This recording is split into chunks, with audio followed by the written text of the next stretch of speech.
This match is set for one fall with a 15-minute time limit. Introducing first, from 21 Jump Street, weighing 226 pounds, Silas Young. Dave, really looking forward to seeing Silas Young again. I thought he was awfully impressive in his last match. He's unable to pull out the victory tonight. He has his hands full with the runaway train himself, Erick Stevens. Two very powerful men.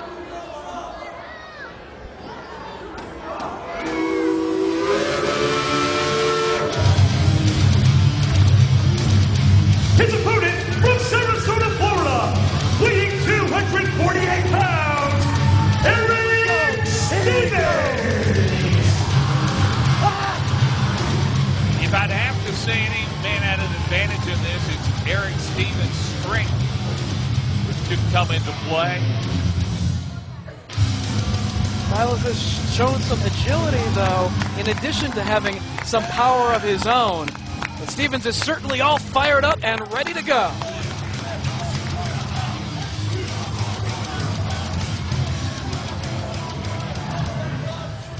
Silas Young letting some of these ringside fans hear it. He doesn't care what they think of him or their support of Erick Stevens. Well, we heard him before in an interview saying he's going to do what he wants, to who he wants. There is the handshake. And now they go at it. Get him off of me! Get him off! Get him off! Do your job, bro! For the clean break right there, and we do get it from Stevens. Erick Stevens, of course, known for the Dr. Bomb, as well that running choo-choo in the corner. While Silas Young, though he has yet to pull out a victory here on HDNet, he likes to utilize the Finley roll, followed up by the headstand into the Arabian press. If he can hit that maneuver on Erick Stevens somehow in this match, he could pull out his first win. Did you see that? He grabbed him right by the mohawk. He maintained control of the headlock. Not sure having a mohawk's an advantage. Ooh, that's an advantage right there. There's the strength of Erick Stevens we were talking about a moment ago. Pushing out the chops as well. Lifts him up. You know, talking about that mohawk when you're that strong. Who's going to comment on your hair? Certainly not me. Count of 2. I wonder how you would look with a mohawk, Hog. I don't have enough hair for a mohawk. Grabbing the waist lock right here, but Silas Young holding on to that top rope and grabbing hold of the hair once again. By the way, speaking of hair, I love your color this week. Thank you. Appreciate it. Let's try to change things up, Hog. Almost red. But I'm not sure what the sign of that is, what that means every week. You come in here with different hair color. I tell you what, though, this crowd here tonight, while watching this, they are awfully excited in anticipation of our main event tonight, the Embassy going up against Colt Cabana's team. And I'll tell you right now, I think Cabana's team has an advantage, and there's one reason why, is that with Cabana and Brent Albright, I think that Embassy does not have two that can match up against those two. Well, I think that Jimmy Rave and Claudio Castagnoli are quite the unit themselves. Claudio's got the power.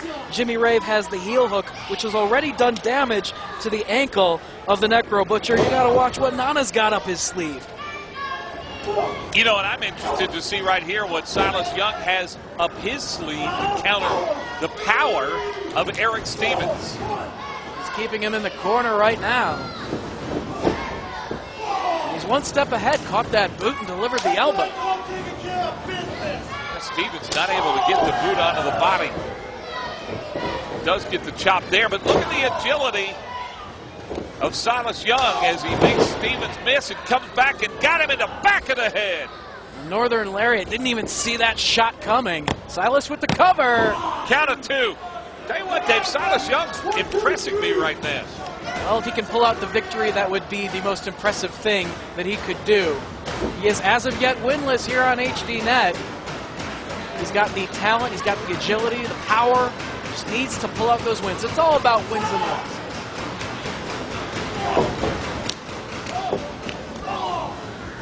Stevens tried to mount some offense there, but Silas got back on top, but Just that quickly, the tide of the match turns. Only takes 3 seconds to get a win and bring them up.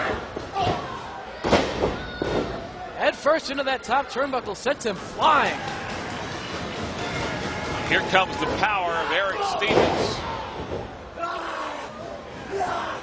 Getting all fired up here. Burst of adrenaline from Erick Stevens. Silas able to take away that little bit of momentum, kicking out the knee of Erick Stevens. But Erick gets the momentum back with that move. He's got 2 go. My, Erick Stevens almost finished it right there. He thought he had it. As you can see on his face. That was a display of the power of Stevens. He just caught someone the size of Silas Young out of midair and planted it. Thought that was over with. Could be going for the Dr. Bomb right there, but Silas Young able to get the roll-up. And he gets a 2 count off that roll-up. Silas Young continues to be impressive. Backbreaker right over the knee. And the clothesline in combination. And he's got the cover. 1, 2. Wow. Silas Young almost with a victory over Erick Stevens. These fans supporting Erick Stevens, getting under the skin of Silas Young. Could be looking to plan it with that Finley roll. Can he pull home the victory here? Erick Stevens moves out of the way, but Silas lands on his feet. Erick Stevens. Stunning. And is he going to get ready for the choo-choo right here? Will we see that patented move? Here he comes into it, flying in. Now he's got him down in trouble. He senses victory. Erick Stevens. Maybe going for the Dr. Bomb right here. He's got him up. He's got him down. 1, 2, 3. Erick Stevens wins. But Silas Young came awfully close there, Dave. Came close, but was unable to pull out that first victory. He gave a great fight to Erick Stevens. It did go back and forth, but it came down to the strength, the power of the Dr. Bomb. Planted Silas into the canvas. Got a runaway train, another victory. And that was the key word you said, Dave, strength. It was the strength of Erick Stevens that was the difference in this match. Now let's go backstage to Kyle Durden. Kyle? Standing with me right now, God's middle child, Eddie Kingston. Now, Eddie, you've made no secret of your dislike for Chris Hero, and I'm guessing that's why you're here tonight. That's a good guess, brother. That is why I'm here tonight. Hero, I know you're around, because I know you. I know how you play games. I know you're somewhere in the States. I know you may probably be in Philly. You're somewhere, but you're hiding because you're a coward. You're probably at home right now drinking a milkshake, eating it up because you are a fat boy. And granted, you know what? I can't really call nobody fat, but at least I am a man. At least I fight for what I believe in, and you are a coward and you just run and hide. Hero, sooner or later, you're going to have to step your game up and step in the ring with me. And the day we do meet, the sky will rain blood, and it will weep for one of us, and it will not weep for the last of a dying breed. It will not weep for God's middle child, a man who's not afraid to die. God, I want death to come. Next week, you better bring it, Hero, or I'm going to bring it to you. Either way, I'm going to taste your fear. Either way. I am glad I am not Chris Hero today. Back to you.